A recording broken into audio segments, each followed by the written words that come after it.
குழந்தையின் நாயகா கும்பத்திலே அமர்ந்தவா நர்த்தனம் நீ ஆடிவா புலித்தோல் ஈஸ்வரா அரவமாலை அணிந்தவா பூலோகம் ஆள வந்தவா ஆத்மஜோதிலிங்கமாய் அபாரமாய் தெரிகிறாய் ஆத்மஜோதிலிங்கமாய் அபாரமாய் தெரிகிறாய் ஏன் இந்த பாரபட்சமே நீ இருக்கையில் ஏன் அச்சமே இமயமலை ஈஸ்வரனே எங்களுக்கு காவலனே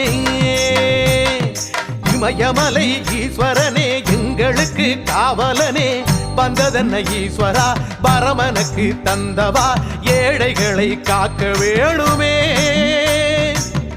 ஏன் இந்த பாரபட்சமே நீ இருக்கையில் ஏன் அச்சமே